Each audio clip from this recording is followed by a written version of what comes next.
Bueno, pues bienvenidos a todos. Es realmente pues un placer poder estar acá en esta mesa, bueno, moderando esta mesa de filosofía novohispana. Justo una de las cosas que planteamos en la Academia de Filosofía de la UPAEP es que no podíamos hacer un encuentro de filosofía iberoamericana sin tener este espacio, y en función de eso pues me han encomendado, la doctora Cintia me ha encomendado buscar a los especialistas.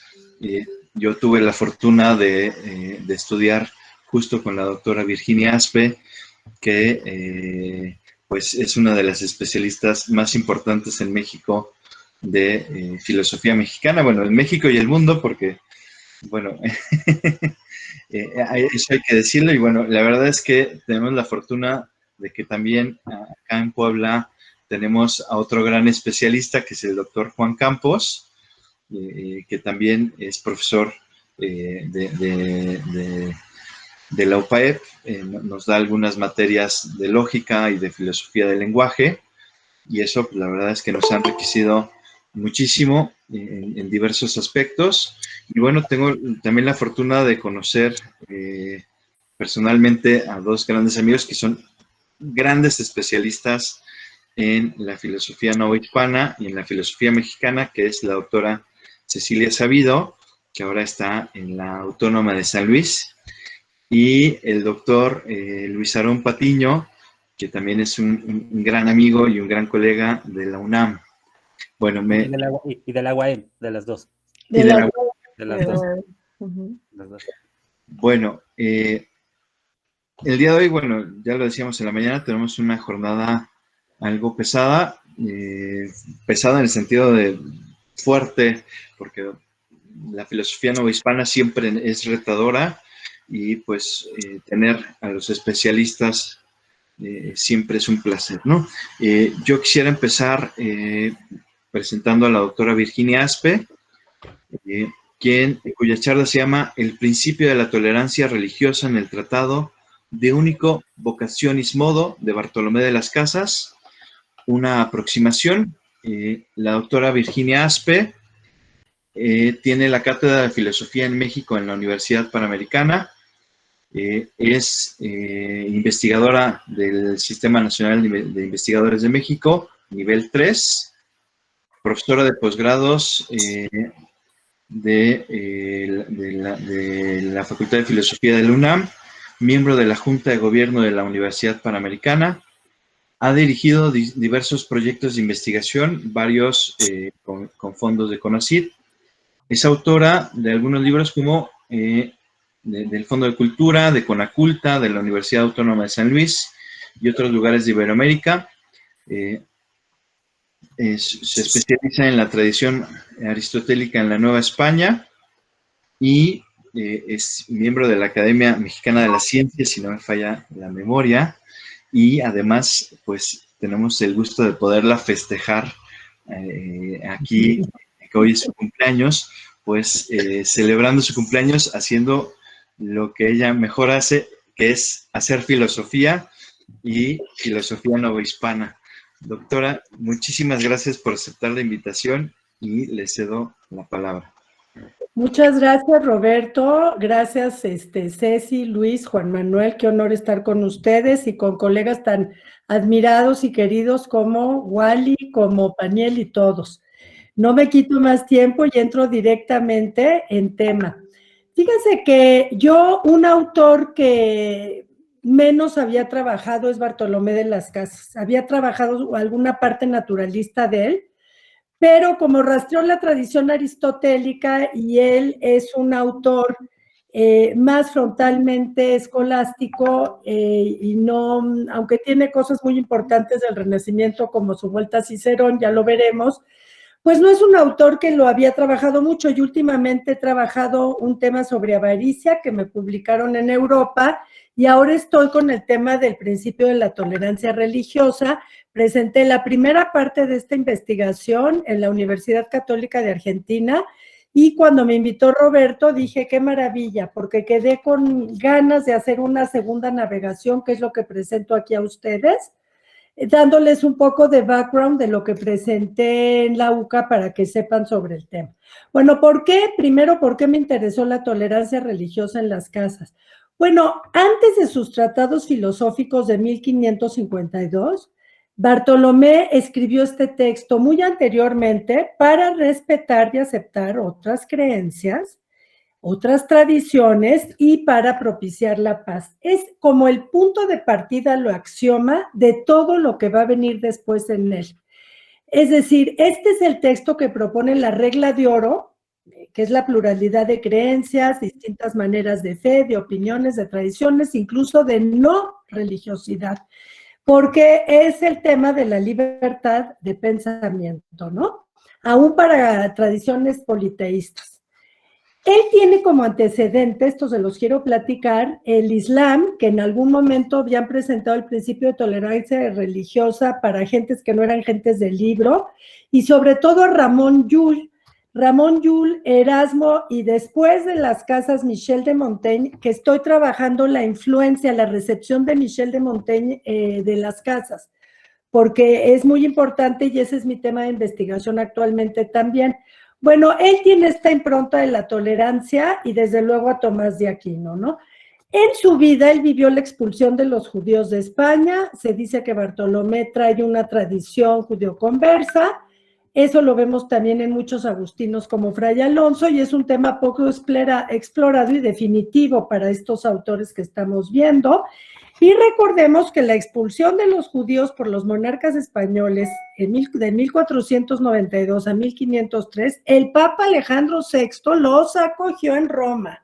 No se nos olvide, porque aunque fuera Papa español, era un Borgia. Pero entonces esto es importante, porque a veces juzgamos en bloque la circunstancia española y no es así. Y por eso Bartolomé tiene, tanto en lo teórico de Ramón Llull como en lo práctico de su contexto, el tema de la tolerancia religiosa basado en la libertad.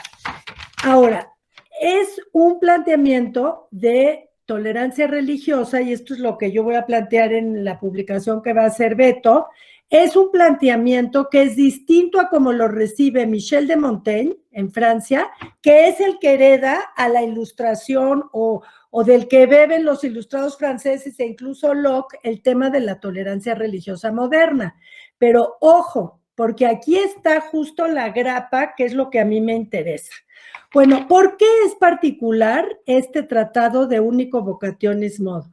Bueno, primero ya conocen el axioma de las casas, porque no hay pueblo alguno que quede sin el beneficio de la razón y de la libertad en la creación divina. Razón e ingenio se dan en todos los hombres y en consecuencia en los pueblos indígenas también. Esta diversidad nace porque hay diversidad de opiniones, de creencias, de religiones y todo esto que defienden las casas por el clima, por disposición anatómica y corporal, por la influencia de los astros, por las potencias interiores y exteriores y sus órganos, por el sentido común, etcétera, por causas accidentales y por vida de virtud y vicios, y puede ser también por la legislación. Según como son las leyes, te van educando, vives tú y eso te puede ir cambiando. Entonces, es un planteamiento que abarca causas exógenas, causas inmanentes, interiores y trascendentes como la idea de la virtud, ¿no? Para llegar a una conclusión, después de analizar eso, que hay un único modo de enseñar la verdadera religión, que es la moción suave de la voluntad, y por eso la importancia de la retórica ciceroniana. Aquí entramos en la clave del principio de tolerancia lascasiano, en donde la retórica se vuelve la clave.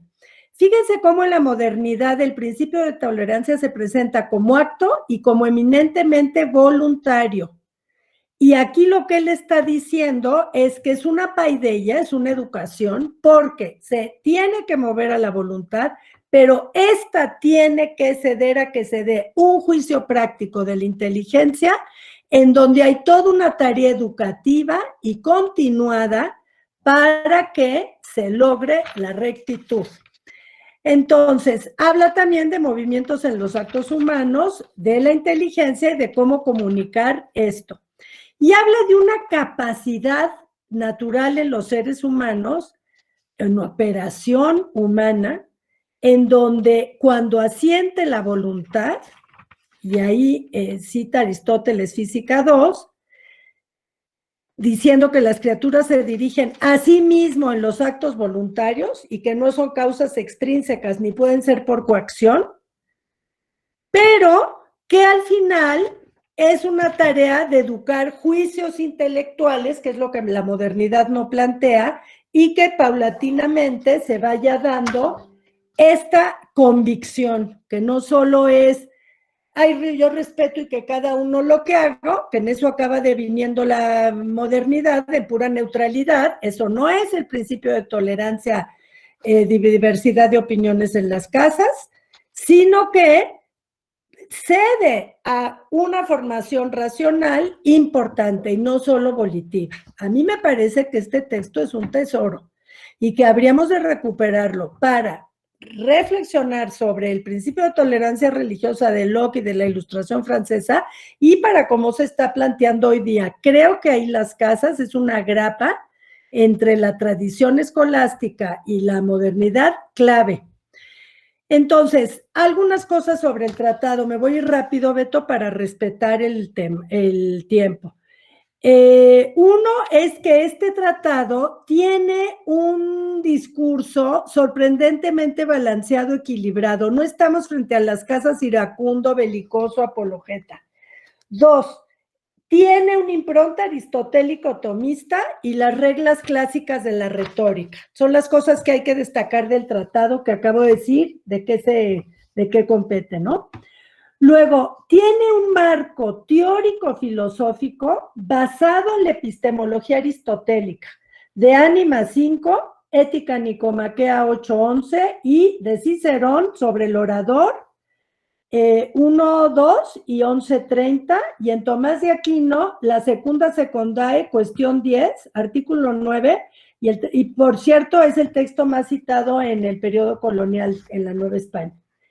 Bueno, yo el manuscrito que analizo es el que está publicado en el Fondo de Cultura Económica. Es un manuscrito que se llama el manuscrito de Oaxaca, que nadie trabaja, siempre trabaja en el español posterior. Es un manuscrito que está fragmentado y partido. Se perdieron varias partes, pero tiene completo el libro 1, capítulo 5, y ese es el que yo estudio. Entonces, del libro 1 al 5 están bien, con algunas ausencias. A mí este documento me parece que es el que guarda la esencia del mensaje lascasiano, y por eso creo que hay que trabajar este del fondo y no el que generalmente se trabaja. Les aclaro que de único vocationis modo no solo trata el principio de tolerancia, pero el libro 1, capítulo 5 que voy a hablar sí, y el punto de partida es la paz. Esto es lo que es muy interesante, que el punto de partida es para la concordia y la paz en América. De ahí viene el tema. Yo la hipótesis de esta investigación, que luego se va a publicar y que es mucho más amplia de lo que voy a decir, es que el principio de tolerancia religioso en las casas tiene una impronta aristotélico-tomista y que la modernidad recibida por Michel de Montaigne, que creo que tiene una enorme influencia de las casas, tiene una obra que se llama Sobre los caníbales, que justo es un tema que toma sobre la defensa de la antropofagia en los indios americanos que hacen las casas en su obra apologética Historia Sumaria. O sea, no hay duda que Michel de Montaigne recibe a las casas y que de ahí se pasa a Europa estas cosas que yo voy a ir diciendo y muchas otras que no voy a plantear aquí. Entonces, esa es la hipótesis de mi trabajo, que es la impronta aristotélico-tomista, y que tiene una particularidad ciceroniana que ya conocemos, que es la suave moción de la voluntad. Ahora, casi siempre lo que se dice de este principio en las casas es la suave moción de la voluntad, pero eso es muy pobre, porque para las casas, y esto es lo importante de este capítulo que analizo, hay que plantear el principio desde la epistemología. Cuidado, no es un principio voluntarista o de resistencia pasiva. Bueno, la tolerancia, como te podría decir la modernidad, es que aguantemos lo que piense el otro porque tiene tanto derecho a opinar como yo. Ese es un derecho subjetivo que no es el que plantean las casas. Ese, él lo defiende desde una dignidad metafísica del ser humano, desde luego, todos son hijos de Dios y todos interpretan, en ese sentido sí, pero no en una noción subjetiva. Pero él lo pone en la epistemología. Este es el escándalo y la aportación de las casas, porque el conocimiento de pueblos y culturas, la historia de sus tradiciones, la génesis temporal de la comprensión y la apropiación de las verdades es intrínseco a la manera de conocer del ser humano.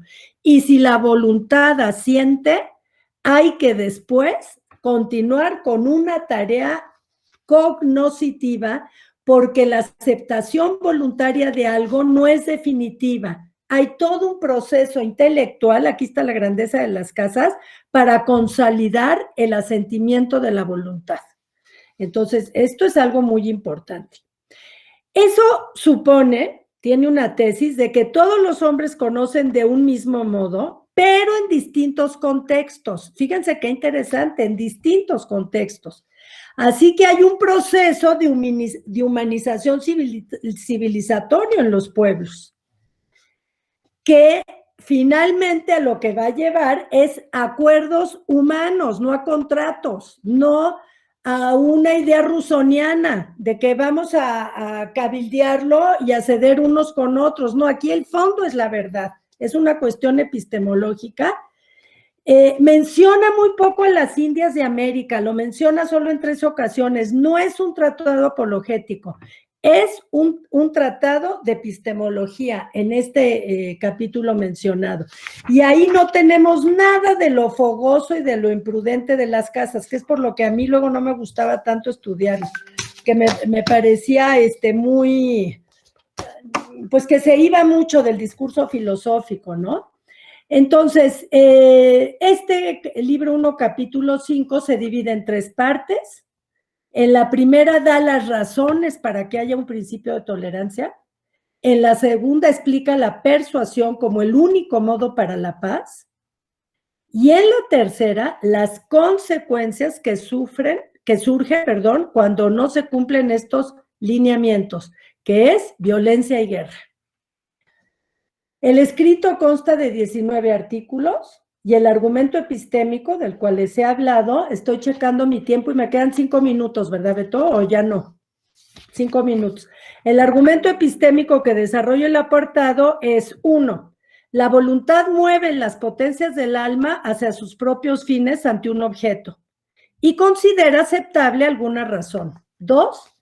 El entendimiento no asiente en razón de algún objeto, cuando pasa en este tipo de conocimiento voluntario, de acto voluntario, sino que asiente por una elección que lo inclina a dar voluntariamente su asentimiento a una de las partes, porque es un conocimiento voluntario, la fe. Hay 2 tipos de conocimiento, dicen las casas, el natural, que es intelectual, y el voluntario, cuando te dan un mensaje y accedes a él. Este entendimiento, lo que pasa es que asiente la voluntad por elección que se inclina voluntariamente a una de las partes. Pero ahí lo que tiene que suceder es que después haya una tarea intelectual. Este es el punto. Y en esa tarea, para inducir al hombre a prestar su asentimiento en la religión, es necesario proponerle al entendimiento razones apuntadas y persuadirlo de ellas para que dé un asentimiento ya más robusto, más racional. El hombre entonces piensa, investiga, discurre, es las casas, de una proposición a otra.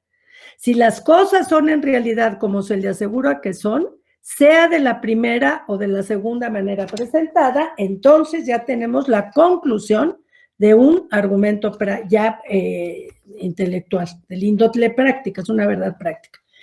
Entonces, se apoya en muchas autoridades para al final decir que por eso no se encuentra en estado de quietud cuando uno está en aptitud de pensar e inquirir acerca de proposiciones de fe, aunque se haya accedido voluntariamente, sino que se requiere todo un trabajo posterior. Este trabajo posterior a lo que nos va a llevar es que al conocer voluntariamente, aquello que se conoce porque no se manifiesta inmediatamente como verdadero, se entiende como necesario de continuar con un raciocinio para poder aceptar que eso que hemos aceptado es verdadero.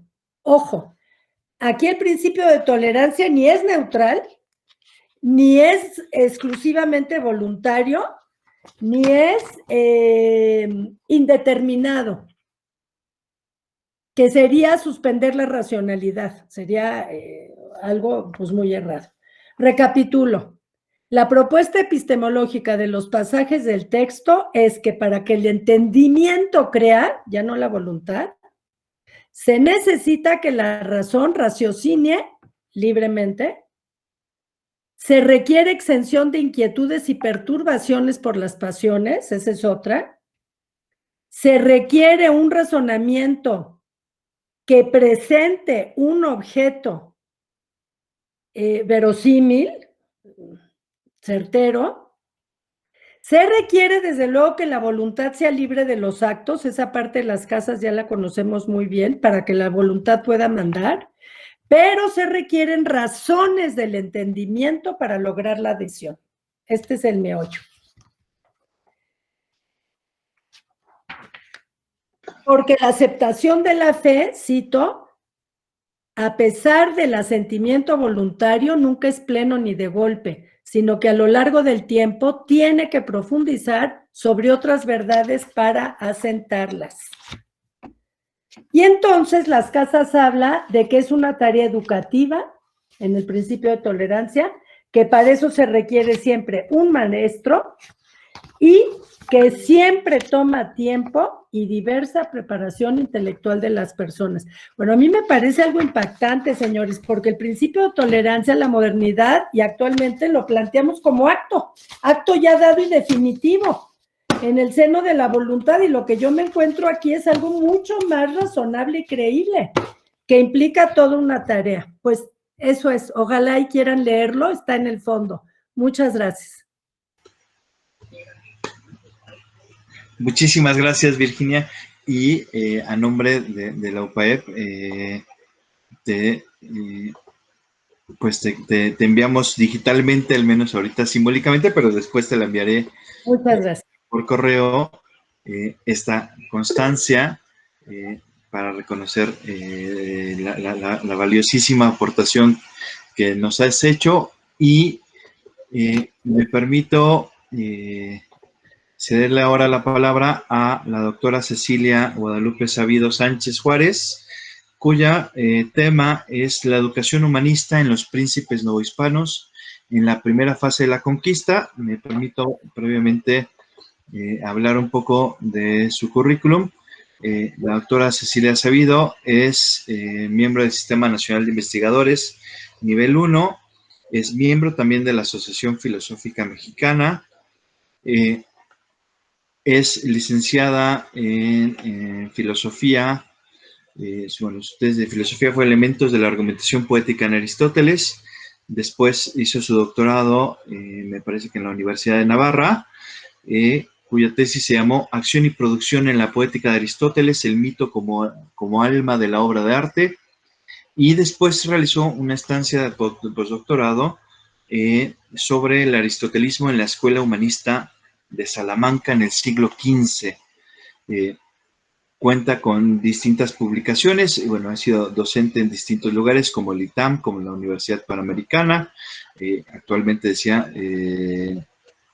es profesora de la Universidad Autónoma de San Luis, y bueno, ha publicado de hecho con nosotros también algunos textos, un artículo interesantísimo en Metafísica y Persona sobre Vasco de Quiroga, que yo se lo recomiendo muchísimo leer. Y pues, Ceci, muchísimas gracias por haber aceptado la invitación. Bienvenida a la UPAEP, aunque sea de forma virtual. Ojalá después podamos hacer esto ya de forma presencial. Te cedo la palabra para no robarte tiempo. Muchas gracias, Roberto, por tu cálida recepción y presentación. Yo quiero platicar con ustedes básicamente un tema que estoy trabajando, está en curso, es una investigación que está en curso, ha ido creciendo lentamente porque también el año 2020 ha sido un poco difícil para todos, también en ámbitos de investigación, pero lo que he estado trabajando ahora, parte de mi investigación, y esto de verdad tengo que agradecérselo siempre a la doctora Virginia Aspe y de algún modo dedicarle también lo que estoy haciendo ahora, es este proceso de introducción de la investigación filosófica y la investigación aristotélica al mundo novohispano, es decir, cómo pasa todo lo que se hacía en la filosofía europea, cómo llega a América y cómo influye también en los distintos procesos de la consolidación de la Nueva España.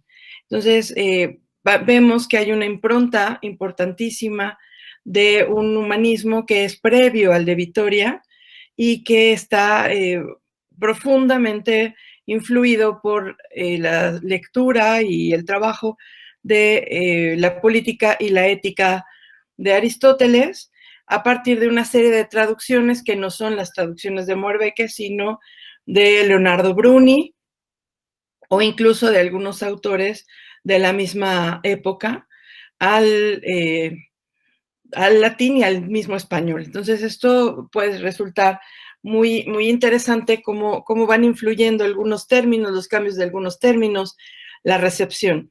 Entonces, ahora me he dedicado a estudiar cómo pasó esta idea de la educación de los príncipes, de los espejos de los príncipes, que fue, primero, tuvo una impronta medieval muy importante, pero también en la época del Renacimiento, y específicamente el Renacimiento español, va a tener un estilo distinto al que tuvo a partir, por ejemplo, de lo que teníamos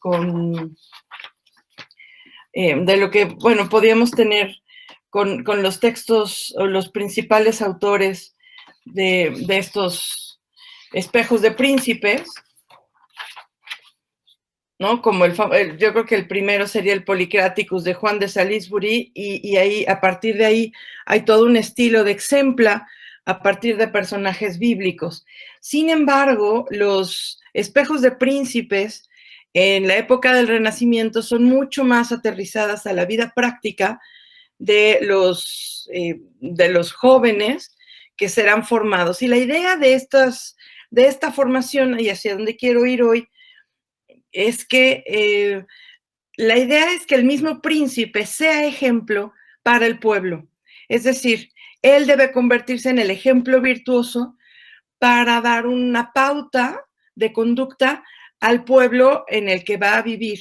Tiene que ser como una luz de virtud, una luz ética, una luz espiritual también, que ilumine y de alguna manera condicione el modo de vivir del resto de los ciudadanos. Entonces no se pensaba en una educación, educar al ciudadano, sino educar al príncipe y a partir del príncipe prender una luz que brille sobre todos, ¿no? Entonces hay un texto muy interesante que es el texto de Rodrigo Sánchez de Arévalo de 1453, estamos hablando del corazón del siglo XV, donde el abordaje que hace de estos espejos de príncipes resulta muy interesante y luego va a ser retomado por Nebrija y por Luis Vives en sus propias obras. No es un tratado del todo original, pero llama mucho la atención. Este texto se llama Tratado sobre técnica y método y manera de criar a los hijos, niños y jóvenes. Él tenía la intención de que este texto se utilizara para educar a príncipes españoles. Él no fue necesariamente maestro directamente de alguno de ellos, pero la obra fue después retomada. Y una cosa que llama la atención es cómo él procura cuestiones que nosotros hoy consideraríamos muy modernas, ¿no? Por ejemplo, elegir un buen preceptor que conozca la naturaleza del niño y desarrolle sus disposiciones naturales sin forzarlo de manera brusca o desmesurada. Los padres deben dar continuidad al proyecto del tutor al punto de no distinguir entre uno y otro, es decir, no se podía, por muy rey que fueras, no podías desentenderte de la educación de tus hijos, sino estar involucrada y en consonancia con lo que dice el tutor. Por ejemplo, eso es muy interesante, y debe llevarse a cabo desde los primeros años, distinguiendo 3 etapas de formación: edad pueril, una segunda edad infantil y una tercera edad que corresponde a la adolescencia. Hace hincapié en atender las cualidades reales del niño, detectar y desarrollar sus disposiciones naturales, porque de ello dependerá qué tipo de recursos hay que utilizar para instruirles. Es decir, hay que observar al niño y con respecto a las características del niño, generar un modelo de educación para él, ¿no? Un estilo de educación que fomente la mejor versión de ese niño. Eso me parece muy interesante para una época que hoy decir, hoy es una cosa que consideremos muy contemporánea y ya la tenemos en Sánchez de Arévalo. Y dice, por ejemplo, esta frase es muy buena: que encaminen sus pasos hacia esas actividades para que la naturaleza los dotó mejor, pues realizarán dichas actividades con mejores resultados, ¿no? Una cosa que no he mencionado aquí, pero es muy importante, es el paradigma de la educación renacentista, es la idea del mejoramiento humano. El ser humano es de una naturaleza caída, ¿sí?, que requiere una guía para mejorar, porque su misma naturaleza es la de una criatura en desarrollo. Esto a partir del Tratado sobre la Dignidad de Pico de la Mirandola, ¿no? Dice que el ser humano es un proyecto que bien podría involucionar hasta volverse una bestia o mejorar hasta aproximarse a la divinidad, que además es su vocación. Y entonces se requiere, o sea, está abierto un proyecto de mejoramiento humano. Yo creo que si nosotros entendemos muchas y casi todas las acciones de tipo político, y ya veremos también pedagógico, de siglo XV, siglo XVI, desde esta óptica vamos a entender muchas de las decisiones que se toman, no solo en la educación, ahora veremos, de los naturales en América, sino de los mismos españoles. Es decir, ellos van a aplicar este tipo de parámetros consigo mismos. No solamente están aplicando el parámetro de vamos a sacar a los indígenas de la barbarie, sino que ellos mismos están en peligro de barbarie. Y una cosa que veía, por ejemplo, con Vasco de Quiroga es precisamente ese juicio. Vasco de Quiroga juzga que los españoles son perniciosos para la naturaleza de los indígenas porque ellos están, de hecho, mucho más cercanos a la virtud por su disposición natural, y son los españoles los que tienen una cantidad de vicios en su desarrollo social.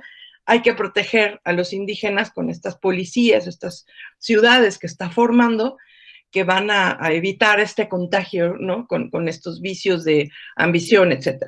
Entonces, ya teniendo esta idea, quiero contarles qué es lo que pasa cuando llegan a América estos pedagogos humanistas, ¿sí?, cuando llegan y tratan de formar un sistema educativo en América, ¿no? O sea, la pregunta que da origen a la investigación es cómo se trata a los príncipes americanos durante los procesos de evangelización. Y es una pregunta interesante por ver primero si aplican en ellos el ideal humanista, los están considerando hombres, ¿no? Es decir, los están considerando dentro de este proyecto de mejoramiento humano, pero como a cualquiera, ¿no? No estoy tratando de suavizar el proceso de conquista, sino comprender estos procesos pedagógicos y su aplicación. Entonces, si todos los seres humanos son considerados como criaturas en vías de mejoramiento, tendría que haber existido al menos un proyecto humanista en torno a la educación de los mexicanos, y específicamente quiero ver de los jóvenes nobles, los pipiltin, los jóvenes nobles mexicanos tras la conquista, y si este fue equiparable al que se desarrollaba en Europa. Y sí, vamos a ver cómo una de las primeras ideas o de los primeros recursos que toman los franciscanos cuando llegan, y bueno, no solo los franciscanos, ¿no?, porque toma la época, que toman todos los actores que vamos a considerar en este proceso, es el de educar a los pipiltin para que la evangelización pase de los jefes al pueblo, de los líderes al pueblo.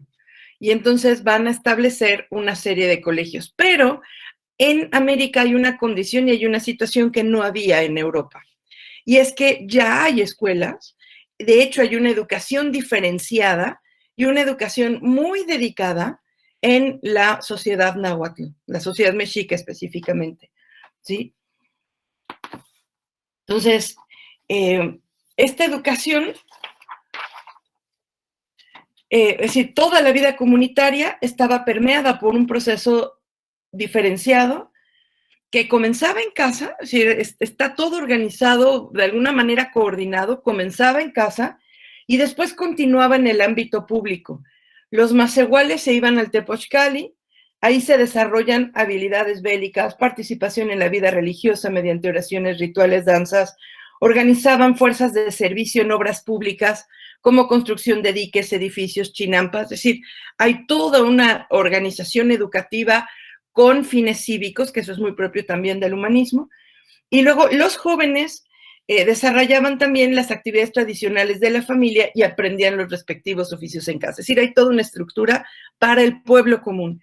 Y además el Calmecac, que era al que acudían los pipiltin, las familias nobles, los hijos de familias nobles, para ser instruidos en artes de guerra, ciencias como la astronomía, buen hablar, la historia del arte de los códices, los famosos Xihuamatl, y la interpretación de los calendarios adivinatorios o tonalámatl. De allí eran preparados para la vida religiosa o política a través de un rigor que hoy nos parecería además como estoico, ¿no? Muy interesante el proceso de la educación de los pipiltin en el Calmecac, ¿no? Hay otras instituciones también orientadas a la vida común de los jóvenes en actividades de aprendizaje, como el Cuicacali o la Casa del Canto, y el Ipolxcali, que era la casa de las doncellas. Esto también es muy importante. Hay una educación específica para las mujeres, que es una casa que está como a medio camino entre el Tepochcali y el Calmecac, y de hecho hay registros de mujeres sabias y de mujeres poetas en el periodo que nos permiten reconocer que hay mujeres que accedían a una formación destacada y eran reconocidas como sabias en su sociedad. Entonces, cuando llegan a preocuparse por la formación de los indígenas, voy a utilizar el término conquistadores en general, aunque no me parece que sea el más adecuado, por siempre digo los actores del proceso, ¿no? Pero, es decir, se dan cuenta de que ya hay una estructura y de hecho el principal protagonista de este proceso va a ser Pedro de Gante. Hay que decir una cosa interesante con Pedro de Gante y el hecho de que él sea el protagonista de la creación de estos primeros colegios, estas primeras escuelas, y es que él mismo es un príncipe. Es decir, él mismo viene de ese contexto, porque es familiar, hay quien dice incluso que hermano no legítimo del rey. Y eso quiere decir que él también ha conocido este tipo de formación de príncipes. Entonces, va a establecer primero una serie de escuelas. La primera que genera es San José de Belén de los Naturales, que se va a convertir en la continuación, ahora europeizada o españolizada, pero la continuación del Tepochcali. ¿Por qué?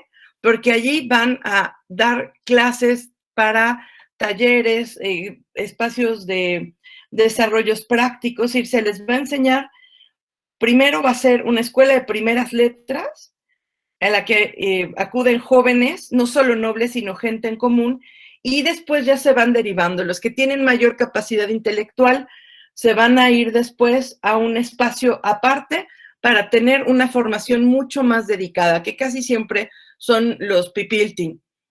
Y los demás van a seguir en talleres prácticos para distintas labores, que es muy coincidente con lo que ya sucedía en el Tepochcali. Entonces, a estos chicos que al modo del Calmecac van a recibir una instrucción especializada, se les incluye, por ejemplo, en la enseñanza de latín, que se hizo cargo Fray Arnaldo de Basacho, y en San José, entonces, empezó una educación diferenciada. Por un lado, artes y oficios, como sastrería, zapatería, carpintería, herrería, etc. Y los pipiltin comenzaron a aprender español, latín, retórica, entre otros recursos que debían servir para convertirlos en jóvenes misioneros. Todavía no quedaba claro si lo que querían hacer con ellos era llevarlos al camino de ser específicamente líderes desde el matrimonio para todo, como caciques cristianizados, o ser incluso sacerdotes. Muchos de ellos, de hecho, dieron dificultad con español que con el latín, porque el mismo español no está fijo, eso hay que recordarlo. Apenas Nebrija ha estado publicando su gramática y apenas está permeándose, todavía no hay un español formado, y en cambio el latín está perfectamente estructurado, y por eso era mucho más fácil el paso del náhuatl al latín. Y de estos mismos muchachos además se convierten en maestros de sus lenguas para los profesores para los misioneros que están aprendiendo las lenguas para poder ser misioneros en otros territorios de lo que será la Nueva España. Conste que todavía no existe como tal la Nueva España en este momento. Y entonces, lo que sucede con este proceso es naturalmente la necesidad de abrir un colegio dedicado a estudios mayores, y entonces surge Santiago de Tlatelolco, la Santa Cruz de Tlatelolco.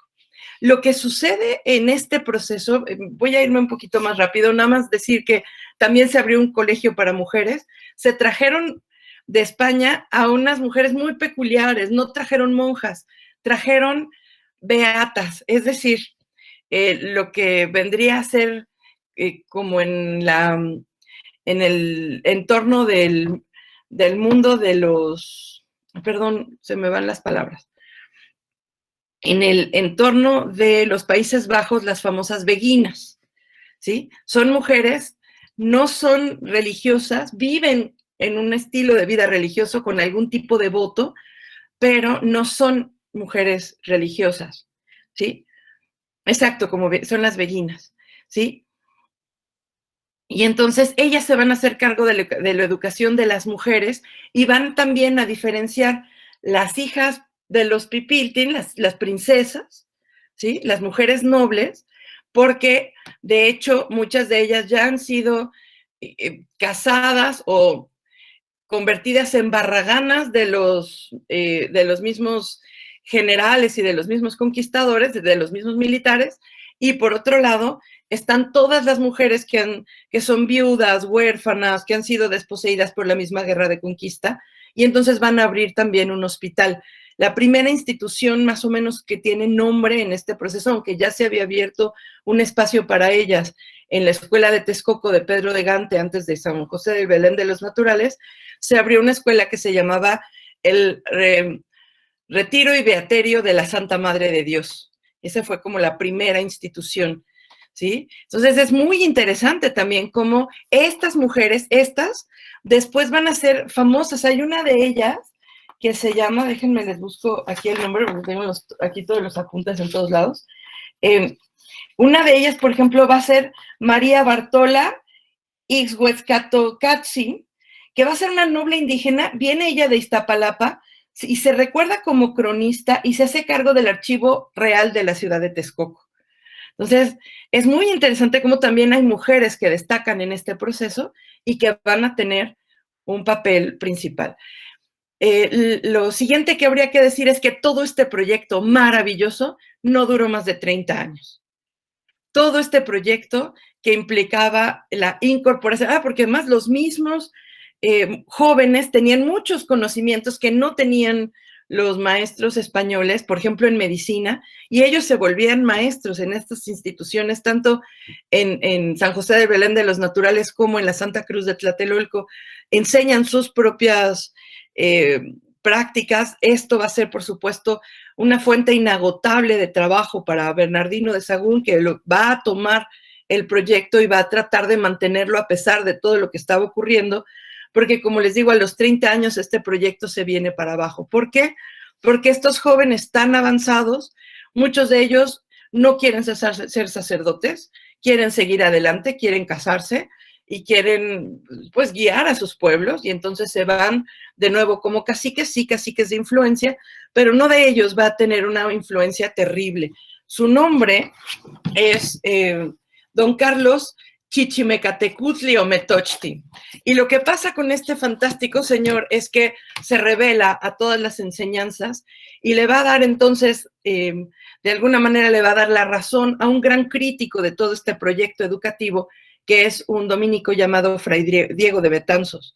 Lo que hace Diego de Betanzos es criticar el proyecto porque para él no hay garantía de ortodoxia en el proceso de aprendizaje de los indígenas. Y lo que hace Ometochtin es en un momento determinado decir, rompo con todo lo español, rompo con todo lo que he aprendido en este colegio, voy a volver a enseñar todas nuestras tradiciones y nuestras culturas para que no se pierdan. Lo llevan a juicio y finalmente el juicio va en contra de Ometochtin, no recuerdo incluso si lo ejecutan, y finalmente esta acción genera desconfianza, desinterés en Zumárraga, falta de apoyo por parte de quienes en un momento dado empezaron a financiar todos estos colegios y empezaron a fracasar. Es parte de los temas que se estudian en el primer concilio mexicano, si es posible enseñar en otras lenguas, si realmente se conserva el sentido del mensaje religioso, y con todo esto, con todas estas pequeñas fracturas, va terminando el proyecto. También el proyecto femenino fracasó porque los indígenas no querían casarse con las mujeres que habían sido educadas al modo español, cuando la idea que tenía Zumárraga era llevar mujeres ya formadas cristianas a las familias para que así realmente funcionaran las familias ya desde un punto de vista cristiano, fueran como evangelizadoras en casa, y no funcionó porque no se querían casar con ellas, ¿no? Entonces, acabaron generando ellas mismas beaterios y de hecho abriendo conventos para ellas, porque ya no había quien quisiera casarse con ellas. Entonces, acabaron también renunciando a ese proyecto. Y es muy triste, es muy interesante cómo hay toda una intención educativa para los indígenas que va a durar aproximadamente unos 20 a 30 años, y cómo este proceso va a acabar involucionando hacia finales de 1500, de los 1550. Y bueno, pues por ahora hasta ahí llega mi presentación. Gracias. Pues muchísimas gracias, Ceci. Y pues bueno, a nombre igual de la UPAEP, pues te queremos dar esta constancia ahorita de forma virtual. Yo eventualmente se las enviaré también a sus correos para agradecer pues tu participación en el primer encuentro de filosofía iberoamericana. Y concretamente en esta mesa de filosofía novohispana que estamos cerrando con broche de oro pues este encuentro iberoamericano. Y ahora le voy a ceder la palabra al doctor Luis Aarón Patiño Palafox, cuya ponencia se llama ¿Por qué debe importarnos la filosofía novohispana? Me permito presentarlo un poco más formal. El doctor Luis Aarón es licenciado, filósofo, licenciado, maestro y doctor en filosofía por la UNAM, donde trabajó directamente con la doctora María del Carmen Rovira, y pues también ha colaborado mucho con la doctora Virginia Aspe, trabajando distintos autores de la filosofía mexicana, lo cual lo hace pues, un gran experto en esta área de la filosofía, que es muy importante para nosotros. Es miembro del Sistema Nacional de Investigadores, presidente del área de docencia humanística de la licenciatura en terapia física de consejos académicos y gobierno de la Facultad de Medicina de la UAM, y tutor y miembro de comités académicos de la maestría en docencia para la educación media superior en el área de filosofía de la Facultad de Filosofía y Letras de la UNAM. Ha tenido también diversas publicaciones, ha trabajado en el sistema abierto. Bueno, ahí tuvimos también pues, una colaboración estrecha cuando yo dirigía la licenciatura en línea de filosofía, que bueno, un maestro de primera que siempre aportó mucha luz a los alumnos en línea de la Panamericana. Bueno, ha tenido varias publicaciones, entre ellas Vicente Rocafuerte, sobre Lucas Alamán, sobre Agustín Aragón y León, y etcétera, etcétera, ¿no? Bueno, tiene un currículum también bastante extenso que, pues, bueno, para mí es un genuino placer también, pues, estar con amigos, con maestros y con gente que ha sido parte importante en mi formación personal y que justo eso es algo que yo quiero traer ahora acá a la UPAEP para que nos enriquezcan con todo este conocimiento. Y Luis, muchísimas gracias por aceptar la invitación, que ya teníamos mucho tiempo platicando qué pretexto tomar para seguir colaborando y pues para vernos, ¿no? Y pues muchísimas gracias, Luis, te cedo el micrófono, no te quiero robar más tiempo. No, bueno, pues buenos días a todos. Muchas gracias por la presentación tan elogiosa, inmerecida, pero bueno, me da mucho gusto estar aquí con todos. Y pues bueno, yo voy a hablar de algo más general. El título de la presentación es ¿por qué debe importarnos la filosofía novohispana? Digo, puede sonar como un poco raro porque, digo, tanto Virginia como Cecilia entraron con temas como muy precisos. Yo voy a ser honesto, hay un antecedente de este trabajo, que es uno que hizo el doctor Joseph Ignacio Aranyana, que se llama ¿A qué llamamos pensamiento novohispano? Y que salió en el número 14 de la revista Pensamiento Novohispano, esta revista que sale aquí en el YESU de la UAM. Y creo que, y voy a explicar algo vagamente, ¿no? Tiene que ver también con el contexto en el que estamos, ¿no? Hacia el final se va a ver más claramente y pues a mí me preocupa la constante hispanofobia que va surgiendo en México, que se ve en gobierno principalmente, lo cual me preocupa mucho cuando es política de Estado, porque eso de alguna manera u otra influye de manera muy, muy clara y negativa en la percepción que tenemos sobre pues, nuestro pasado, ¿no? Sobre nuestro... el otro día teníamos una mesa, una discusión con Virginia en su seminario, y yo apelo mucho a ver a la cuestión novohispana como una cosa de patrimonio cultural, ya incluso, ¿no? Determinante para entender pues toda la génesis del país, y me preocupa cuando veo que hay como, en vez de avances, retrocesos en nuestra capacidad de interpretarla, ¿no?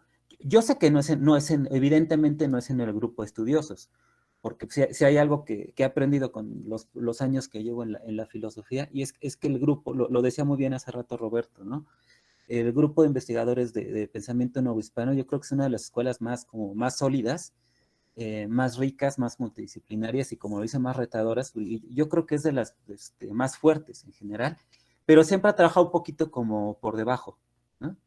Así, un poquito en la clandestinidad, pero de manera muy constante. Digo, pensemos que el Encuentro Nacional de Investigadores de Pensamiento Novohispano, digo, muchos de los presentes forman parte de él, de la organización, o llevan mucho tiempo participando, pues es un grupo que lleva 30 años trabajando, ¿no? Entonces, pues no es fácil, porque ya sé que la filosofía sabe que la constancia implica mucho trabajo, mucha disciplina, pero dar resultados como se ha dado con todo ese grupo es todavía más difícil.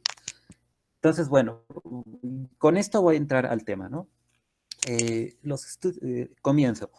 Los estudios de historia de la filosofía mexicana son un entramado complejo que abarca una línea amplia de temas, épocas, estudiosos, autores y obras que resultan imposibles de abarcar por un solo estudioso o en una sola obra.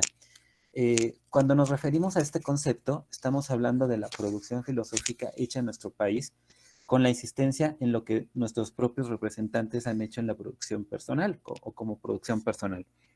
Entre la pleyade de autores que podríamos mencionar, sobresalen casi siempre, y por buenas razones, hombres como Antonio Caso, Ramos o José Vasconcelos. Sin embargo, Su preeminencia se basa también en que representan algunos de los puntos más altos de nuestra filosofía del siglo XX, en que el desarrollo académico dio pie a una producción más amplia y especializada, con pleno reconocimiento como filosofía, es decir, una línea de investigación de acuerdo a los cánones más exigentes de las universidades y de las historias recientes de la filosofía, así como del nacionalismo mexicano posrevolucionario. Esto relegó a un lugar menos privilegiado a los estudios novohispanos, que en general fueron vistos como cuestión de teología y de menos relevancia en comparación con la producción académica del siglo XX, que tendría a su favor temas más actuales, lo pongo entre comillas, no creo en el concepto de actualidad plenamente, en filosofía es un concepto un poco vago, de la filosofía alemana o de la filosofía francesa, con algunos autores más de los que suenan más en las academias filosóficas. Ante esto, ¿qué podría ofrecer al estudiante de filosofía? Una serie de estudios que exigen una formación multidisciplinaria dura, que obliga al alumno a saber teología, filosofía, historia de México, historia europea y lenguas como el latín. Un ejemplo muy claro es esto que acaban de presentar muy acertadamente Virginia y Cecilia.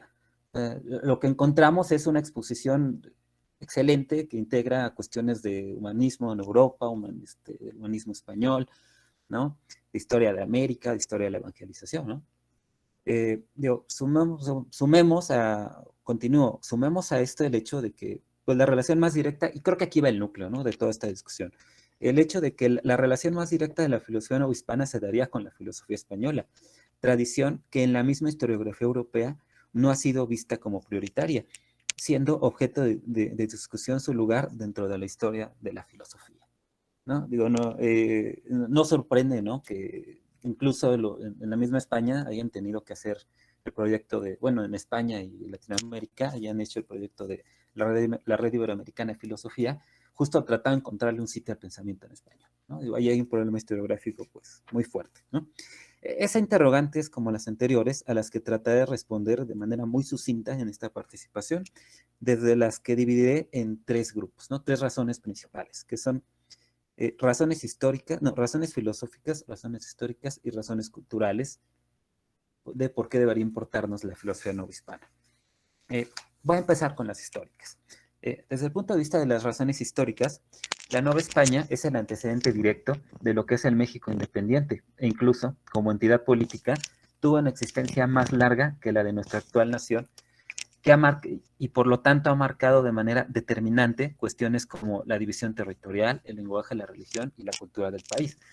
México cumple el año que viene apenas 200 años. Piensen que Nueva España duró tres siglos. Entonces, me parece que 300... Ese siglo de diferencia sigue dando un espectro bastante amplio de acontecimientos que, por supuesto, que tienen que ser estudiados. Basta analizar de manera sumamente general cualquier mapa cultural del país para ver la persistencia de muchos de esos rasgos, incluso a la luz del México actual.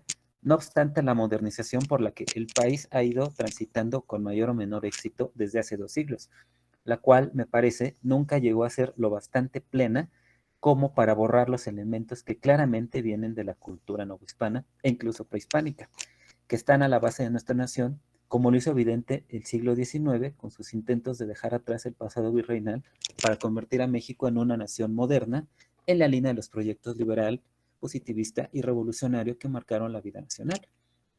Sin embargo, la permanente vuelta de discusiones de tinte indigenista, ¿no? Por ejemplo, pensemos en Mufil Batalla, o multiculturales, por ejemplo, Luis Villoro, que sin duda también ancla perfectamente en las discusiones indigenistas, según el caso, por no decir las recientes discusiones sobre las modernidades alternativas generadas por el barroco, pensamos el trabajo de Bolívar Echeverría, son una muestra contundente de las repercusiones e influencias a largo plazo de la cultura e historia virreinal.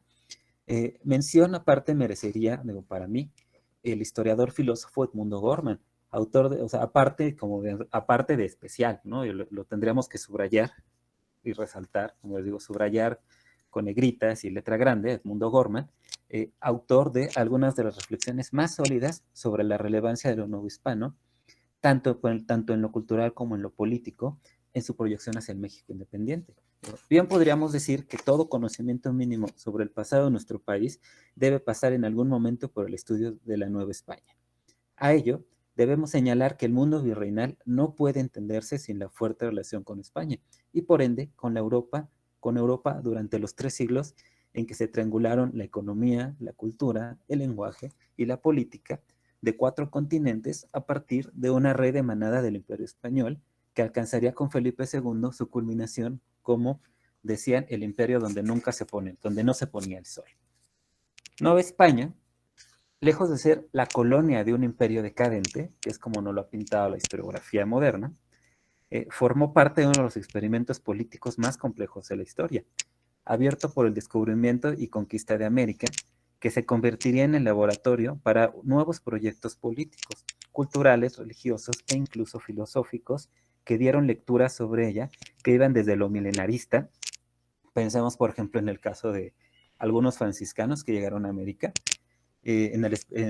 coincidiendo con la reforma de la iglesia y con un giro hacia la cristiandad primitiva, bueno, con la iglesia primitiva. Pensemos también en, por ejemplo, lo antropológico. Aquí está como mejor ejemplo las discusiones sobre la naturaleza del indio americano, con casos como Ginés de Sepúlveda y Bartolomé de las Casas. En lo social, recuerdes el proyecto de Vasco de Quiroga, por poner en el Nuevo Mundo una utopía al estilo de Tomás Moro, o lo antropológico, arqueológico, con ejemplos brillantes como el trabajo de Bernardino de Sahagún, en el que se documentó la cultura de los indios para poder realizar efectivamente la conversión de los indios, al mismo tiempo que rescatando dicha cultura para la posteridad. Yo creo que cualquier indigenista que se aprecie a sí mismo como persona honesta, tendría que aceptar que sin la contribución de los franciscanos no podríamos hablar ni siquiera de un indigenismo en América, ¿no? Pienso en, por ejemplo, el año pasado, ¿se acuerdan que hubo mucha discusión, ¿no? Cuando el presidente quería que España pidiera disculpas y sabiamente, bueno, que el rey pidiera disculpas por la conquista, ¿no? El rey de España, el rey Felipe VI. Y sabiamente, Miguel León Portilla, un hombre mucho más, con mucha más autoridad intelectual para hablar de cualquiera de estos temas que el presidente Obrador o cualquier presidente en turno, dijo: el que odia España odia México, ¿no? Lo dijo sabiamente, me parece. En otras palabras, el descubrimiento de América marcó un antes y un después en la historia mundial, siendo el laboratorio social que puso las bases para la conformación del mundo moderno. Con esto paso a las razones culturales. Y me dice si voy bien de tiempo para acelerar si hace falta. Bueno, es bien sabido que el principal énfasis de la Nueva España fue cultural, por el hecho de que la conformación de la misma conllevó a la reunión de elementos culturales variados, que viniendo desde la propia España y su bagaje con la cultura árabe y judía que llegan a América, se suma a lo plural del mundo indígena. Y esto hizo que no hubiera un discurso unívoco, sino soluciones concretas para cada situación y proceso de evangelización según cada zona o región. Lenguas y órdenes dedicadas al fin supremo, que era la conversión de los naturales del Nuevo Mundo, ¿no? O sea, todo lo que fue generando, bueno, si uno estudia la larguísima historia del proceso de evangelización, se da cuenta que hay experimentos interesantísimos, ¿no? Y trabajos muy, muy específicos por cada región. No era raro que a partir del conocimiento de las lenguas y culturas por parte de los frailes, mucho más cercanos a los humanistas del Renacimiento que al medievalismo, aquí les voy a preguntar algo más adelante a Virginia, Cecilia, por esta línea, se dieran traducciones, incluso se dieran traducciones de textos bíblicos a las lenguas americanas. Si bien el primer problema generado por la Nueva España era político y de legitimidad, exhibida por la idiosincrasia propia de los monarcas españoles, así como de sus juristas, teólogos y frailes, metidos plenamente en la idea de la evangelización como fin principal de la empresa americana, fue la propia realidad cotidiana la que desarrolló mestizajes culturales propios de cada región, los cuales encontrarían su mayor expresión en el barroco y su profunda huella en la conformación de la vida novohispana en cada uno de sus aspectos y con expresiones artísticas de primer orden que creo que apenas estamos empezando a más o menos valorar correctamente. Pasemos entonces a la parte final, que es la de razones filosóficas, ¿no? Tanto como punto de partida, Más bien, tomo como punto de partida la premisa de que toda tradición filosófica debe tener un conocimiento mínimo, y si se puede más amplio mejor, de su propia historia filosófica. Es decir, es difícil pensar, digo, me parece, pensar a un buen estudiante francés de filosofía que no conozca a Descartes, o a un homólogo, o su homólogo alemán que no haya leído a Kant. Digo, por analogía, creo que deberíamos poner el mismo criterio para los estudiantes de nuestro país. Digo, si estudian en México, digo, no me voy a meter con el caso de los extranjeros que estudian en México, pero sí con los estudiantes mexicanos de filosofía. Y que creo que deberían conocer, aunque sea de pasada, por lo menos un poquito a autores como Sor Juan o Fray Alonso, ¿no? El conocimiento de la propia tradición de la historia filosófica, de nuestra propia historia filosófica, que es a la vez un ejercicio de autognosis y formación sólida, permite sustentar una de las tareas claves del filósofo, que es la crítica y la actualización de los grandes temas y discusiones de cada época y de sus propios contextos. Pero esto va mucho más allá, pues desde este conocimiento de la propia tradición que se puede dar la discusión con lo que se denomina historia de la filosofía, en general, a secas. Y también eso que llamamos vagamente historia de la filosofía universal. Esta relación entre lo particular y lo universal, digo, fondo dialéctico en el cual difícilmente podemos aspirar a la menor originalidad, está a la base de las disertaciones de los grandes defensores de la existencia de una tradición filosófica mexicana y latinoamericana. Digo, ahora podemos hablar también de iberoamericana, cuyos ejemplos serían ilustres filósofos como Leopoldo Sea, Samuel Ramos, José Gauss o Carlos Rovira, entre otros. Esto se puede traducir en una pregunta muy elemental. ¿Qué es lo que hemos aportado o podríamos aportar como tradición a la historia de la filosofía? La respuesta se puede plantear de manera muy simple. Primero debemos saber qué hemos hecho para pensar en aportaciones, ya sean plena o relativamente originales. Si bien esta característica viene dada también en la apropiación y la lectura de ideas venidas de otros lugares, de manera que no estamos ni ante un universalismo vacío, ni ante un nacionalismo estéril. Tratamos precisamente de estar en medio de esto, ¿no? Creo que, todo esto evidentemente tiene toques de Beuchot y la hermenéutica analógica, inevitablemente se tiene que hablar de Beuchot en algún momento. Para poder encontrar este equilibrio, se requiere, así, de un conocimiento sólido de la tradición en que estamos parados, dentro de la cual el pensamiento novohispano es un pilar ineludible. Baste ver la obra de autores como Sor Juana, Fray Alonso, Sagún, Vázquez Quiroga, Sigüenza y Góngora, Palafox y Mendoza, Miguel Sánchez, los jesuitas criollos, Fray Servando y demás, para ver una tradición amplia y multifacética. Pregunta, ¿quién podría negar que entre los trabajos de estos autores hay reflexiones sólidas y trascendentales, tanto para su época como para la nuestra, con el método correcto, como la postura de una filósofa como Virginia Spermelia, que ha apostado por una lectura argumentada, aquí también retomando los trabajos de Carlos Pereda, por una lectura argumentada de la historia de la filosofía novohispana. Es decir, de una filosofía construida desde el diálogo, desde un diálogo parado desde el presente con las ideas y aportaciones de nuestros grandes autores novohispanos.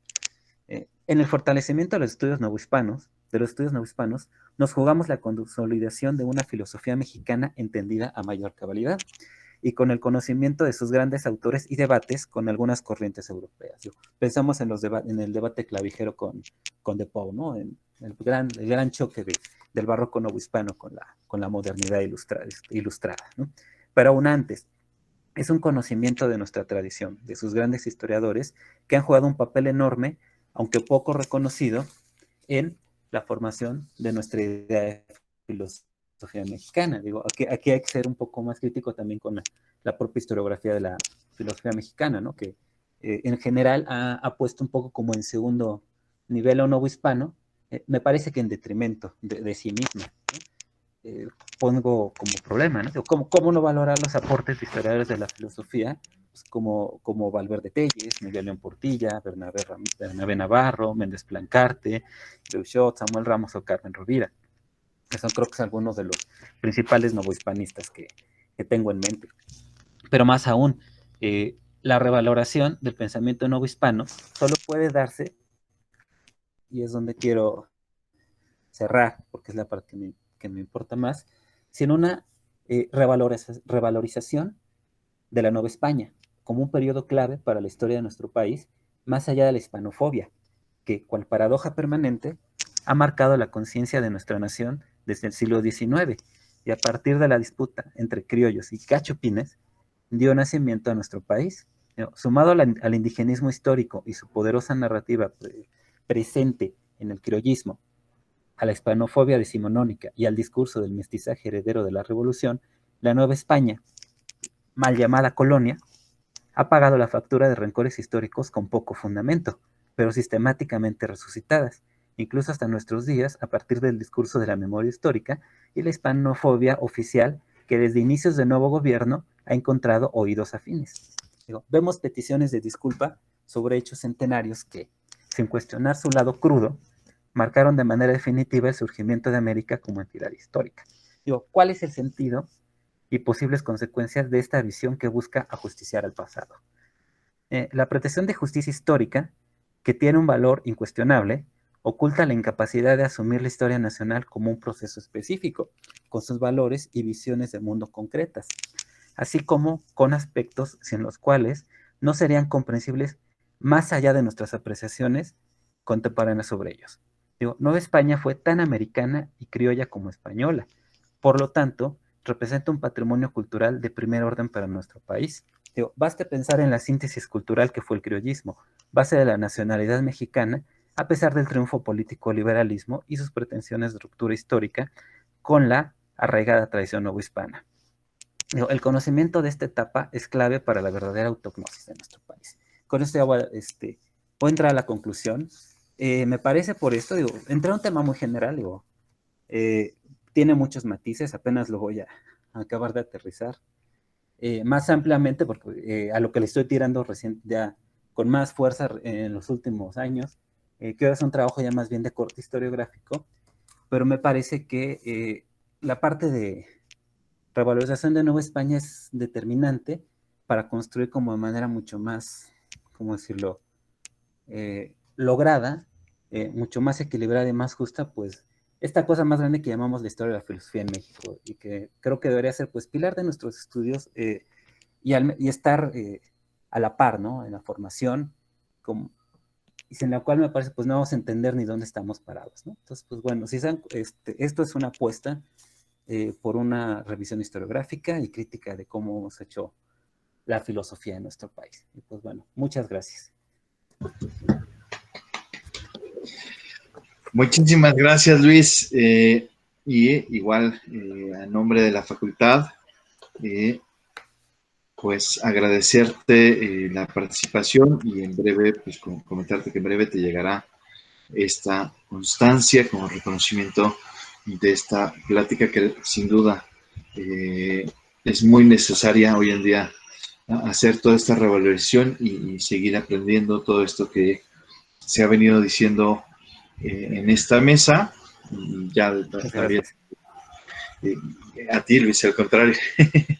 Y para cerrar esta mesa tenemos la participación de nuestro querido profesor, el doctor Juan Manuel Campos Benítez, cuya plática se llama El ambiente lógico novohispano. Me permito leer brevemente la semblanza, aunque para todos los que estamos acá en la UPAEP, el doctor Juan Campos es uno de nuestros profesores más queridos y diríamos prácticamente amigo de la universidad, ¿no? Es licenciado en Filosofía por la Universidad Autónoma de Puebla, con Master of Arts por la State University de Nueva York y doctor en Filosofía por la UNAM. Ha sido profesor en las Universidades Autónomas de Puebla, Tlaxcala, Sinaloa y Zacatecas, principalmente de las materias de lógica. Actualmente es colaborador de la UPAEP y profesor de tiempo completo de la Benemérita Universidad Autónoma de Puebla. Juan, pues muchísimas gracias por haber aceptado la invitación y pues te cedo el micrófono, no quiero robarte más tiempo.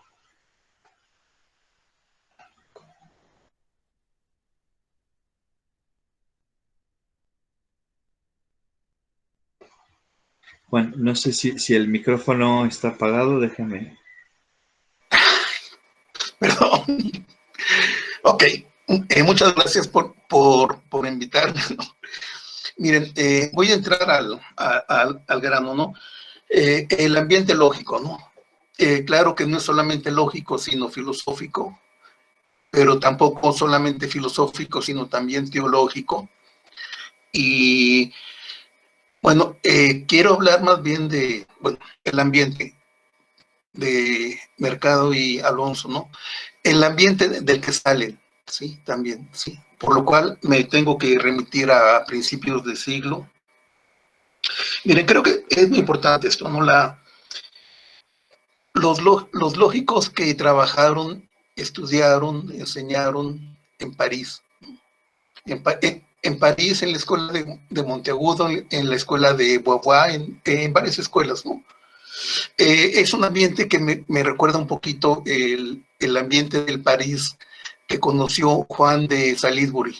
Ven que él cuenta en el Metalurgicón que fue a París, estuvo ahí, bueno, fue a Francia, estuvo con la gente de Chartres, ¿no? Estuvo con el gran Abelardo, estuvo con, no sé, con el gramático, con Bernardo de Chartres, ¿sí? Y muchos, ¿no? Después de París, de Francia anduvo por otras partes, y cuando vuelve a París, dice que le dio mucha pena encontrarse a la gente discutiendo exactamente los mismos problemas lógicos. Y se está refiriendo principalmente a Abelardo y su gente, ¿no? En Santa Genoveva, en el colegio de Santa Genoveva, ¿no?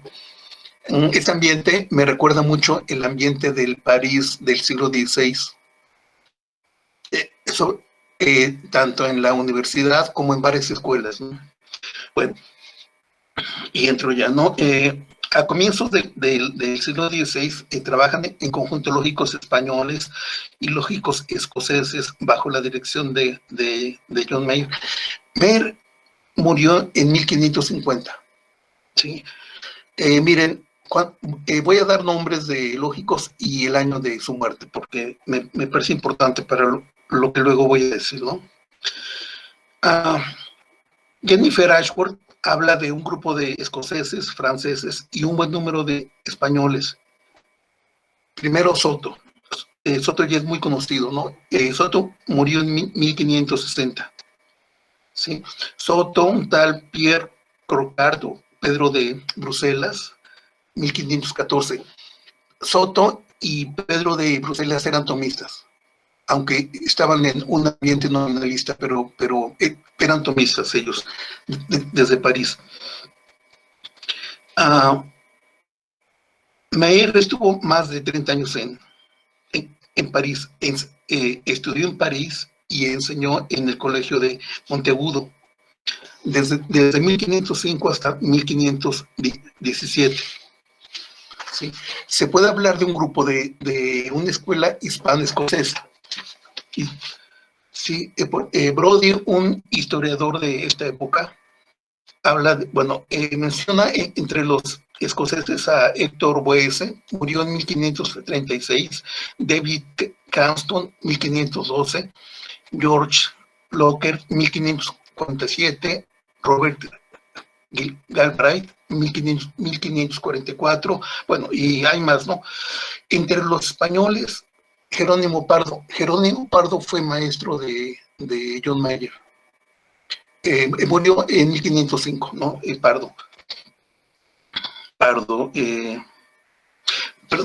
Murió en 1502. La Diáliques, ¿no? Una obra lógica muy interesante, ¿no? También están Antonio Coronel, murió en 1521, Fernando de Encinas, 1523. Miren, esta fecha es importante, 1523, porque Fray Alonso todavía en 1554 lo menciona mucho, a Encinas. Luis Coronel, 1531, Juan Gelida, 1556, Juan de Celaya, 1558, Gaspar Lax, 1560. Gaspar Lax, vean, ya es un poco tardío también, Juan de Celaya. Juan Dols del Castellar, bueno, y hay otros, pero los que he mencionado me interesan, ¿no? Esa gente editaron obras lógicas como, bueno, la Médula Dialécticas de Pardo, los comentarios de Dorp a las fórmulas de Buridan. Buridan es importante para este grupo de gentes, ¿no? Alberto de Sajonia, también, ¿no? Ven que creo que de las obras del siglo XIV, las de Buridan y Alberto de Sajonia, creo que son las mejores, ¿no? Probablemente hasta fines del XIV no se habla Pablo Bento o ellos, pero Buridan y Alberto de Sajonia se llaman, bueno, creo que es lo mejor de lógica en el XIV, y son obras gordotas, ¿no? Tronchas, ¿no? Bueno, déjenme de seguir, ¿no? Bueno, publican obras lógicas, ¿no? De Buridan, de Alberto de Sajonia, sí, de Scotto también, sí, y también hay ediciones de Laquinate, ¿no? Varios de ellos fueron profesores en la Universidad de París, en el Colegio de Monteagudo, en el Colegio de Coqueret, donde habían llegado muchos españoles, ¿no? A todas estas escuelas, ¿no? Miren, también una cosa importante, ¿no? Esta gente, la tendencia era nominalista, con excepción de Soto y otro, ¿no? La enseñanza nominalista, la vía nominal, sobre todo en lógica, había estado prohibida en España. Se prohibió a finales del siglo XIV, del XV. Del XV estaba prohibida. Luego se quitó la prohibición, y estos españoles empezaron volvieron a España, ¿no? Miren, también miren, había también esta polémica de las lenguas, la Biblia en otras lenguas. El cardenal Cisneros, ven que tenía un proyecto de la Biblia políglota que hizo, ¿no? Cisneros, aparte de ese proyecto bíblico, al que por cierto invitó a Erasmo, pero Erasmo no, parece que no le gustaba mucho España. Aparte de ese proyecto, él trajo a varios lógicos. Alcalá. Salamanca no se quiso quedar atrás y traen también lógicos de Francia, ¿sí? Entonces Alcalá y Salamanca se empiezan a llenar de lógicos, ¿no? Como, bueno, como los que he mencionado, ¿no? El cardenal Cisneros ¿no? Empezó a atraer españoles a la recién fundada universidad, ¿no? en Alcalá. Había invitado a Erasmo, aunque Erasmo no era amigo de la lógica, y menos de la lógica cultivada en París. ¿Ven? Erasmo no es conocido por su pensamiento lógico, ¿no? ni nada por el estilo, ¿no? Claro que también esa es otra razón para no ir a Alcalá con los lógicos que ya conocí en París, ¿no? Lo invitaron al proyecto de la Biblia políglota, ¿no? En Alcalá enseñan Bartolomé de Castro, Miguel Pardo, hermano del que fue maestro de John Mayer, Fernando de Encinas, en Alcalá, Jacobo Naveros, ¿sí? Ahora miren, esta gente fue muy atacada por los reformistas, como Erasmo, ¿no? Erasmo y otros reformistas tenían un ataque a los lógicos, especialmente a los lógicos que llegaban de París. En Alcalá hubo también esta crítica, ¿no? A los desde esos tiempos, ¿no? O sea, no hay que esperar a mediados de siglo para las críticas humanistas renacentistas, ¿no? Aquí es una crítica reformista, o sea, de los reformistas. La reforma y la contrarreforma es una cosa muy compleja en España, ¿no? Se le achaca mucho a a Lutero, pero creo que muchas críticas son similares a Lutero, pero probablemente independientes. ¿Sí? No es copia de Lutero las reformas que se quieren hacer en España, ¿no? Bueno, déjenme seguir, ¿no? Miren, estos lógicos, ¿sí? La mayoría son del siglo XVI, del 50 para abajo, con excepción de dos, ¿no? De 58 y 60, Gaspar Lax, ¿no? Pero son de la primera mitad del siglo. Esos lógicos son llamados prerreformistas por Vicente Muñoz Delgado, ¿sí? Los autores posteriores, cuando ya van a ser reformistas, ¿no? Bueno, lo que pasa con los autores no hispanos es que por formación son prerreformistas, pero trabajan ya, su obra lógica es del 50 para arriba. Fray Alonso en el 54, Mercado en el 71, ¿no? ¿Sí? O sea, están con un pie en el lado prerreformista y con otro en el reformista, ¿sí? Pero tuvieron una formación prerreformista, y sobre todo Fray Alonso, ¿no? que estudió en Alcalá y en Salamanca, ¿no? Déjame seguir porque tengo que quitar mucha paja, ¿no? Encinas enseñó en París, ¿no? Y en el colegio de Beauvoir. Ahora miren, en ese colegio, dice, ahí debió estar con Juan Martínez Silicio, futuro preceptor del que habría ser Felipe II y futuro cardenal de Toledo, ¿no? Nos informa Muñoz Delgado. Miren, Martínez Silicio me interesa mucho porque fue el padrino de Fray Alonso cuando salió en Salamanca, cuando obtuvo el grado. Parece que para graduarse les hacía falta un padrino, ¿no? Bueno, el padrino de Fray Alonso fue Martínez Silicio. Martínez Silicio, si no me equivoco, bueno, era de origen muy humilde, ¿no? Y parece que su apellido era Guijarro, pero el apellido era tan humilde que él mejor lo transliteró, bueno, lo pasó al latín, Silax, y de ahí Silicio, ¿no? Pero tenía una cosa muy buena, ¿no? Era aristocrático de sangre, o sea, era cristiano viejo, ¿no? Y fue arzobispo de Toledo, y Fray Alonso, ven que nació cerca de Toledo, ¿no? En Caspueñas. Ahí tuvo pleitos muy fuertes con los jesuitas, porque varios de los que estaban muy cerca de San Ignacio, de Íñigo, muy cerca, no eran cristianos viejos, eran nuevos. Y luego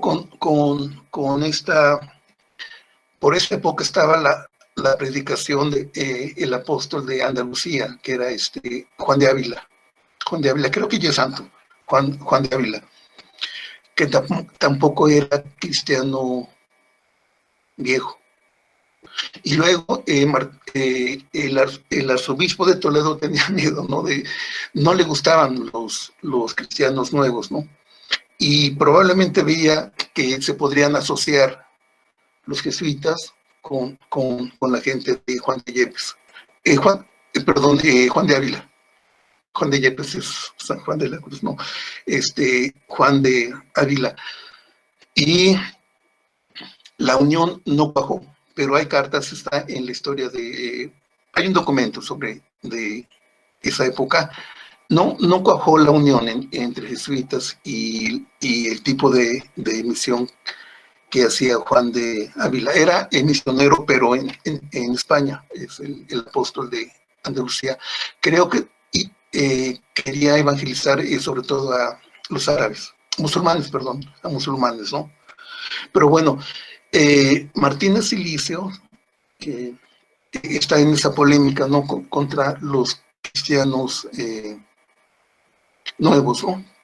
Y me parece importante también esa relación con Fray Alonso, esa relación con Fray Alonso. Recuerden que Fray Alonso se va a topar con problemas también nuevos aquí en problemas de evangelización, ¿no?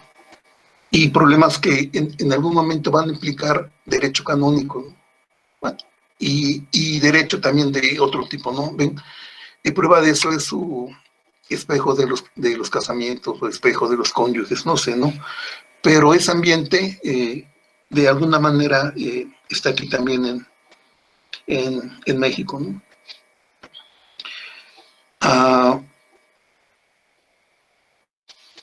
Parece que en algún momento fueron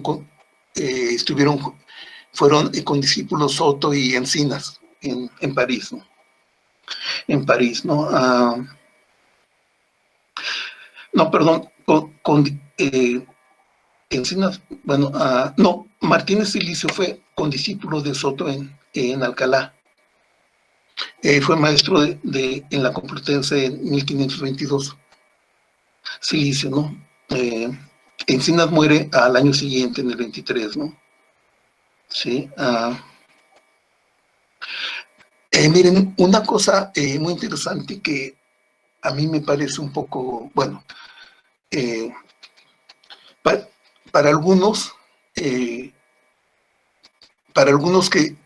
hablaban de la lógica como algo que tenía que ver mucho más sencillo, que tenía que ser mucho más sencilla, o sea, la lógica reformista, la lógica posterior a los 50, ¿sí?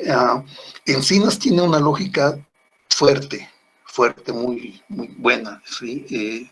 Muy buena. Un autor muy, muy famoso, Villoslada, un historiador, dice: y tan solo la brevedad de su vida fue causa de que sus facultades intelectuales no llegasen a la sazón y madurez, entrando de lleno en las corrientes renacentistas.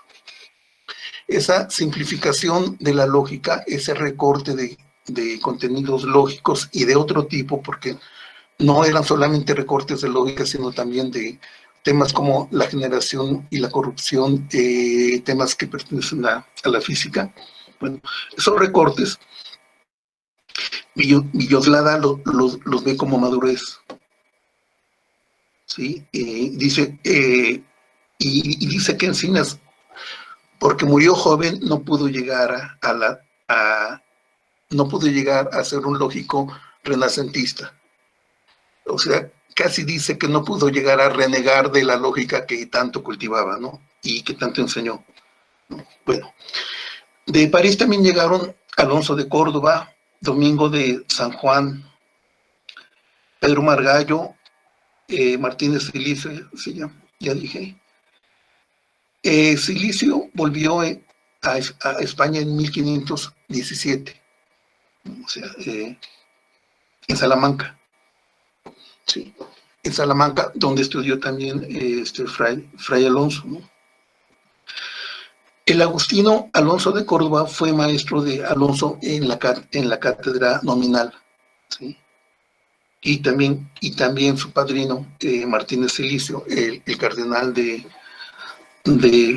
Toledo, ¿no? Ahí llegó la influencia parisina a Salamanca, con ellos, ¿no?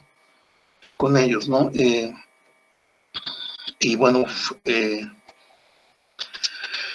otros lógicos españoles muy buenos de esta camada pre-renacentista, ¿sí? Como Luis Coronel. Miren, una cosa muy curiosa: Luis Coronel era amigo de Juan Luis Vives y de Erasmo.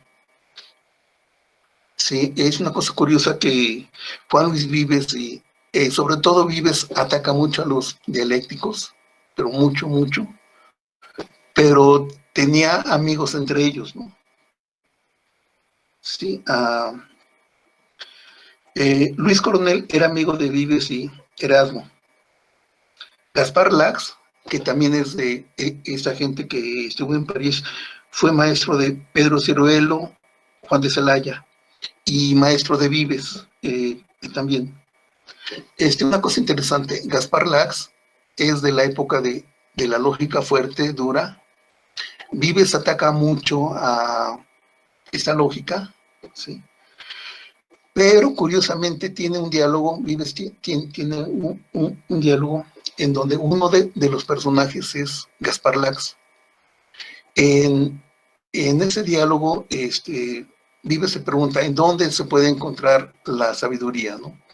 Y se encuentran con un gramático de París y resulta ser una persona muy creída, muy sangrona, muy pseudointelectual, ¿no? El gramático no le sirve, ¿no? Luego va con otro, el dialéctico, igual, ¿no? Igual. Pero en este diálogo entra también Gaspar Lax y Vives habla de él, maestro, habla de él con mucho cariño, con mucho honor, ¿no? Gaspar Lax le llega a decir a Vives, hijo mío, ¿no?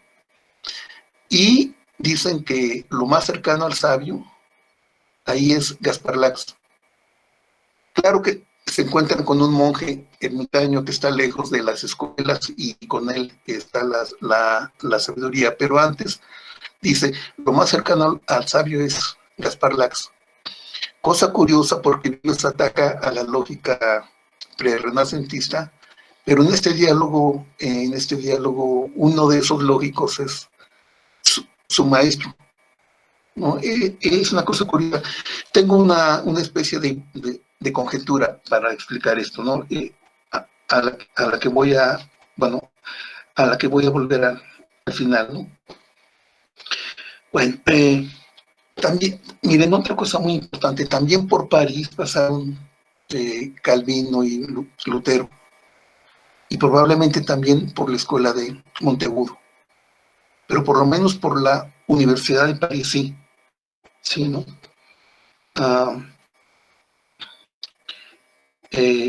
Vives pasó por Monteagudo, ¿sí? Aunque dice Muñoz Delgado que cuando llega a Vives la disciplina del colegio se ha mitigado y hay estatutos más amplios y casi todo había mejorado. Me parece que ya era un poco más fácil, ya no era tan difícil la enseñanza cuando llega Vives, ¿no? Vives comienza su conversión al humanismo por 1514. ¿Sí?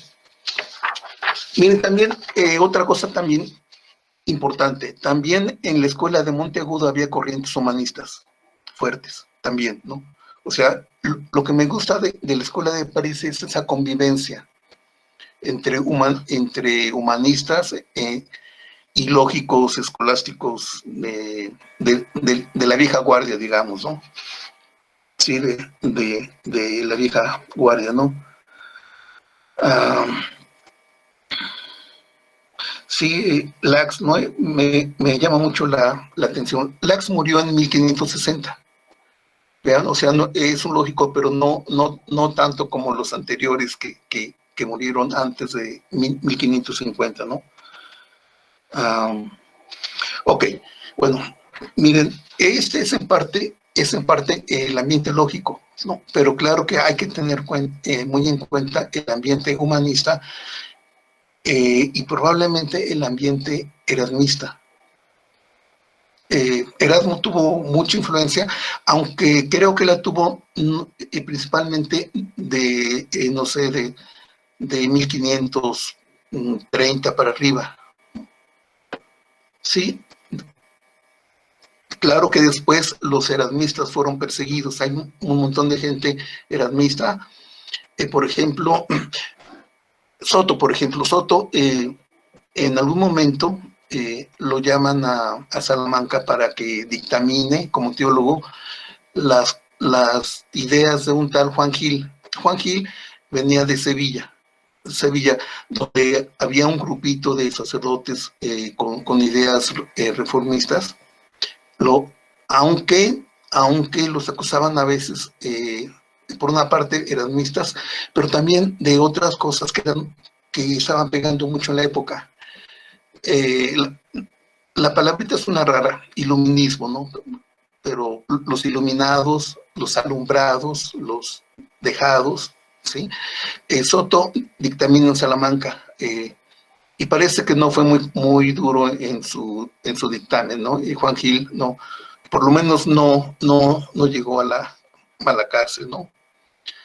Pero en esa época, en Salamanca, no, perdón, en Sevilla, estaba otra persona, Constantino Ponce. Constantino Ponce, que escribió varias cositas de doctrina cristiana y que curiosamente aparecen en una especie de catecismo escrito por Zumárraga. Aparecen algunos párrafos de él, algo de él también, ¿no? No sé, parece que Zumárraga no tuvo problemas en citarlo, digamos, ¿no? Pero ya ese ambiente de esa época medio erasmista, medio polémico, llega también a la Nueva España. Sería interesante conocer ese documento de Zumárraga, ¿no? Pero bueno, miren, este es el ambiente, ¿no? El ambiente lógico, ¿no? Bueno, más que lógico, pueden ver que trato de unir como vasos comunicantes entre que están por debajo de un fenómeno muy complejo, ¿no? Y que de alguna manera les llega y les toca a los novohispanos, ¿no?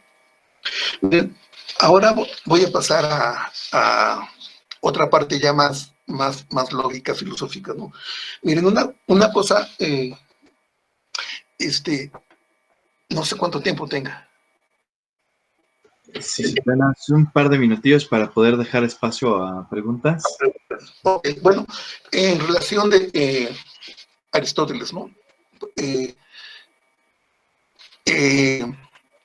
Ya en el Renacimiento, el Pedro Hispano empieza a ser mal visto, ¿no?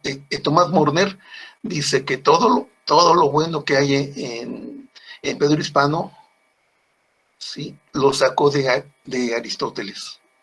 Lo demás no sirve, ¿no? Todo lo bueno viene de Aristóteles, ¿no? O en un texto también se le trata de atribuir a Aristóteles la teoría de la suposición.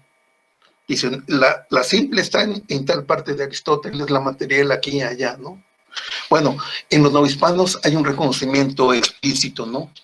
Fray Alonso dice, por ejemplo, no fue Aristóteles el que habló de la suposición, fue Pedro Hispano, y a Pedro Hispano lo siguen todos los que hablan del asunto, ¿no? Es una cosa bonita de Fray Alonso. Y lo demás que tenía preparado eran cosas lógicas, eran pleitos entre lógicos. Cuando Alonso habla de Encinas, habla de él así, ¿no? El fulanito tiene esta opinión y sutanito esta, pero Encinas no piensa igual. Pero Encinas dice otra cosa. Se refiere a él en presente. Aunque murió en 1523, pero se refiere a él en presente. Una cosa que yo veo en esto es algo que aprendí hace muchos años de Wally Redmond, que decía, detrás de este capítulo, bueno, cuando expone algo de Fray Alonso, dice, detrás de esto se puede vislumbrar toda una polémica lógica, toda una polémica entre varios lógicos de ese tiempo, ¿no? Y es lo que yo he tratado de rastrear, ¿no? Por ejemplo, una cosa que un lógico moderno dice, esta proposición dice, si Dios no existe, Dios existe. Dice, esto es válida. ¿Por qué? Porque el antecedente es imposible y de lo imposible se sigue cualquier cosa. Y también porque el consecuente es necesario y una proposición necesaria se sigue de cualquier cosa. Pero Soto dice, no. Mire, no recuerdo si es Otto Encinas, pero dice no. ¿Por qué? Porque los que dicen que vale esto, ¿sí?, están tomando la materia de la proposición, pero formalmente es inválido. Y tiene razón, si traducen a un simbolismo y le hacen una tabla de verdad, la proposición es contingente. Pero pueden ver ya con esto un ejemplo de la polémica lógica entre ellos. Y bueno, yo creo que ya se me acabó el tiempo. Muchas gracias. No, muchísimas gracias a ti, Juan.